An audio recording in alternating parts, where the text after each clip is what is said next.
கற்றுக்கொள்ளலாம்.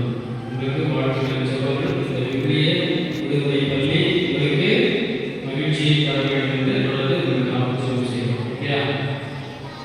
யாரெல்லாம் சந்தோஷமா இருக்கு? அப்படியா? அந்த அளவுக்கு சந்தோஷமா? சரி, வாழ்த்துக்கள்.